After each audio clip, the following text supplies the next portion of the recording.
Hi, and welcome to Lippy Presents Ghost News Network. Today is our question of the week, and our question is, where do you see the paranormal field 10 years from now? Oh my god. Where do I see the paranormal field in 10 years from now? A whole lot of useless equipment. I think that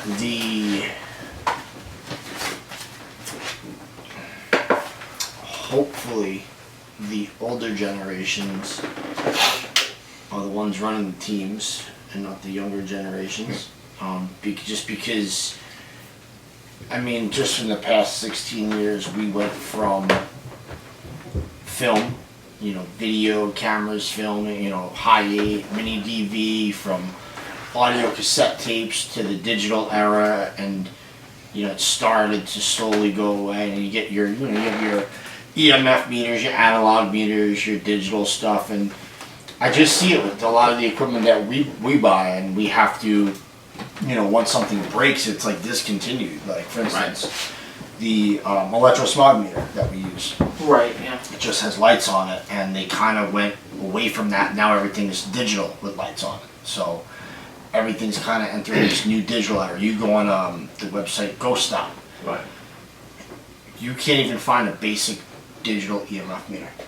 You have No, an MEL meter, but it's always, it's got 9 different things that it does. and Yeah. on top of everything else, it has to light up. Everything has lights on it and can be manipulated, and it sucks because the field, the way it's going, it's leaning more towards, it's backing away from the science and going more towards sensationalism. Yeah. Oh yeah. And it just sucks because it's not real, unfortunately. Like a lot of the new equipment that they're using today, when we started, we had a 35mm camera, and then the crappy digital cameras that came out. Now we have a FLIR. You have to have the colors and the temperatures, and you need all that. You have to have all that now, and it's like, I don't know, it's just becoming real gimmicky. With the PSP Silent Spirit box, the Ovilus, the Echo box. You're gonna turn that on, you're gonna get something. Now it's your job to decipher if it's paranormal or not. Yeah. But it's that sensational, view. That's unfortunate. I don't see it going in the right movement, unfortunately, unless a lot of people get together and really focus on it and set a standard. That's what needs to really happen. Is you have to have a bunch of groups network together to set some type of investigating standard. Hey, this is the equipment, this is what it does, this is how to use it, this is what you should be doing. Instead of you having, a million different groups going out in 10 million different directions, and, you're not going to accomplish anything. So I think some of the stuff is there. I know when they do, like National Ghost Hunters Day, it's a good concept, but it's just failure on the execution rate. Right. There was a group years ago called IPI, International Paranormal Investigations, Right. and it was all groups that would sign on and kind of network, and I don't even know if it exists anymore. Like, if that doesn't happen, it's pretty scary where it's going to go. Yeah, I see two things happening. We're either going to hit this bubble, this point where the sensationalism pops and everybody kind of reverts back more towards the science thing, which is what I would like to see, or the ceiling's just going to keep getting raised and things are going to get crazier and crazier. I guarantee you, within the next 10 years, there is going to be a phone app that people can use, like Snapchat, to talk to ghosts or do something, or pick up whatever. No, I mean like a social media app, like Facebook or Ghost Snap or whatever, Ghost Chat or whatever. It's my dead grandma's ghost book. And I'm not kidding though, but there's gonna be something where you put yourself on the phone and you use it like this, and you see all the ghosts behind you. And I'm not talking about like the Snapchat filters. There's gonna be an app specifically for that stuff. I don't like I was saying it at the last Rogers Mansion I did. I don't like today's equipment. I like the MEL when it was first created. Right. It was an EMF meter. Okay, it also did ambient temperature thermometer. And the reason why it was created You know, like Right. how it got its name. You Right. know, like. Right. But they stem so far from that. It's just, it is, and now you get these devices that have like 10 different functions, and it's like, how do I know that you shielded every part of this away from itself to not interfere with itself? How do I know that the internal ambient temperature thermometer probe that's inside the device isn't showing a hot spot or a cold spot because of how the board is heating up because of what else it's frickin' detecting?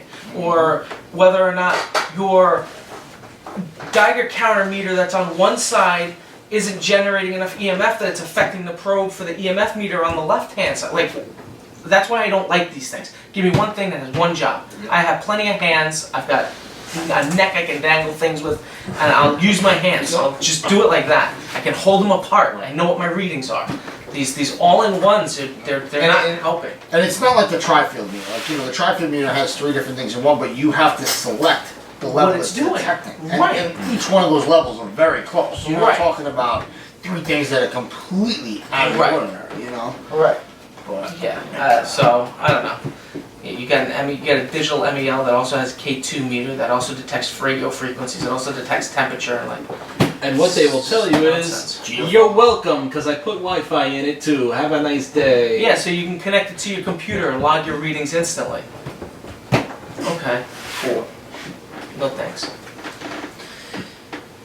Yeah, I was gonna say kind of the same thing about the bubble, where I think it's so popular now with all these shows and everything, where so many more people know that, like, oh, there's probably like a local ghost group I can get involved with, Right. and it's so many more people are probably getting involved with it now and doing it on their spare time, and taking the, you know, the nice approach to it. Hopefully people are smart enough on a general scale where if you join a group and people are bullshitting shit, and like, I mean, I know when I'm learning, because I'm fairly new to the group, and when I'm learning new pieces of equipment, I'm always like, well, like, why?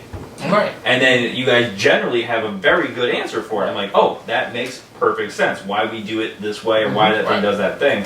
And if someone gives me the answer of, I'm like, well, then I guess, Why are we using it? why am I wasting my time? Right. So I feel like there's going to be like a pop where like enough people are either just going to bail and just not do it anymore, and then all these people selling these gizmos are just going to go out of business, or the people will, instead of just bailing, will be like, well, let's figure out a real way to do this. Right. Yeah.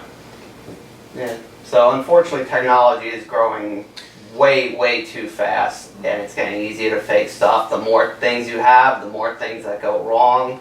And unfortunately, for what we do, I mean, we as a group have a very standardized way of doing things, but the thousands of other people who are constantly posting online, for all we know, they could just have grabbed their camera, walked into the backyard, and did their thing, and then posted it online. And unfortunately, that's becoming more and more Oh, yeah. prevalent. Right. So, and there is no standardization for what we do. This isn't like something like aviation where everybody follows a strict set of codes. Right. We go out, we do our thing, and we come back, and we try to get the best that we can, but unfortunately there are thousands of people who are not following that strict set of codes that we follow. That's why, like, you know, we have Willie's moving upstate, and he's doing a Lippy chapter. They are following the exact same way we do it, and a lot of people always ask us, like, I don't live in New York, I don't live on Long Island, you know, how can we be a part of your team? You can't. I'm sorry, you just can't. I'm not going to sign off on another team that doesn't do what we do here. We run very similar to like the military. You know, if you're in the military and you're based in Florida, and then you get transferred to New York, you have the exact same training. It's the same ranking system, it's the same manuals, it's the same everything, nothing's changed, and that's how it is here. Right. We have a group that's now going to be in upstate New York where if Connor, you transferred there, you're literally walking from this office to that office and it's going to be the exact same standard. Nothing will change. When both teams meet up at a location, say like, shut your shit on Rocco, say it like Lake George, we all know that standard. So we don't have to worry about what that team's doing, and they don't have to worry about us. We are there for the same reason. So, but yeah, I think that's super important, and unfortunately, I think that a lot of that's gonna get lost in the next Yeah. 10 years. Yeah, It it sucks, but which is unfortunate. That's why we gotta just keep chugging along and keep the standard going. that's it. All right, guys, what do you think? Let us know in the comments section below. Thank you very much for joining us on this latest edition of Ghost News Network. You can also like, share, and subscribe, and continue to follow our content by clicking the notification bell to know all of our content is being uploaded to YouTube. So again, thank you for joining us, and until next time, take care, guys.